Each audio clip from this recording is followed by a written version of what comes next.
Hello everyone, today I'll show you how to join two PDF files together using Adobe Acrobat Pro DC. Open your Adobe Acrobat Pro DC software and select this tools option.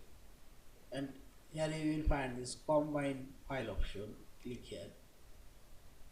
Now click on this add files option and select your folder and your PDF file.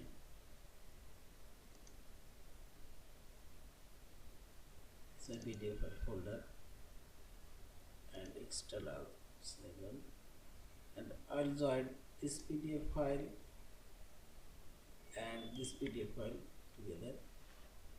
Now select open,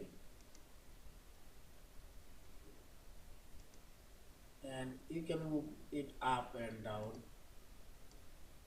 this way and see this. Now finally select combine. Also you can add new file, also you can delete here any value you want. Now select combine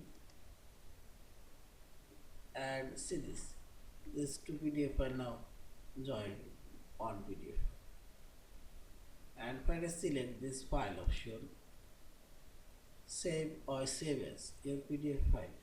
Thank you for watching. Please subscribe, like, share and comments.